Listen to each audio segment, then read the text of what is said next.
Pirma na lamang ni Pangulong Rodrigo Duterte at magiging batas na ang panukala na naglalayong sugpuin ng mga criminal activity sa tulong ng mobile phones at paghuli sa online trolls na nagpapakalat ng maling impormasyon.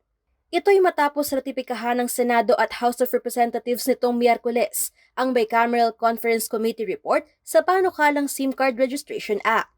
Inilarawan ito bilang anti-troll bill dahil ire-require lahat ng social media networks tulad ng Facebook at Twitter na kunin ang totoong pangalan at phone number ng user sa tuwing gagawa ng account. Ayon kay Senator Grace Poe, Chair ng Public Services Committee, ang pinakaimportanteng probisyon ng panukala ay ang pag-utos sa lahat ng public telecommunications entities na i-require ang registration ng SIM cards bilang prerequisite sa kanilang sale at activation. Ang mga existing SIM card subscribers na may aktibong serbisyo ay bibigyan ng 180 days mula sa effectivity date ng batas na i-register ang kanilang account at kung hindi ito magagawa ay made-deactivate ang mga ito. Dagdag pa ni Poe, isang mahalagang probisyon na idinagdag ay ang pagre-require sa mga telecommunication at social media companies na itago ang mga relevant data at information sa loob ng 10 taon. Kailangan daw itago ang datos sa centralized database upang protektahan ang privacy ng mga consumers.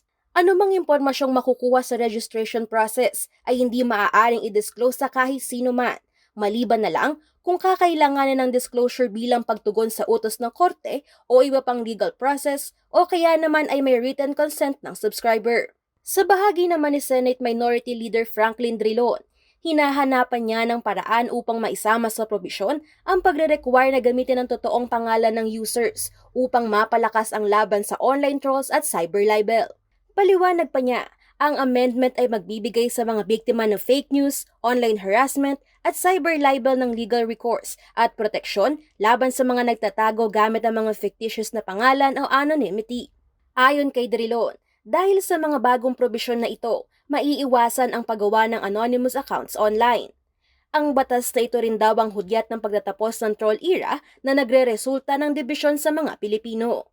Ayon pa kay Drilon, tila naging home to million of troll accounts ang Pilipinas. Nakasaad din daw sa panukala ang pagpapataw ng penalty ng pagkakakulong na hindi bababa sa 6 na taon o multa na hanggang 200,000 pesos o pareho sa sino mang gagamit ng fictitious identity upang bumili at mag-register ng SIM card o social media account. Angelica Cara, CLTV News.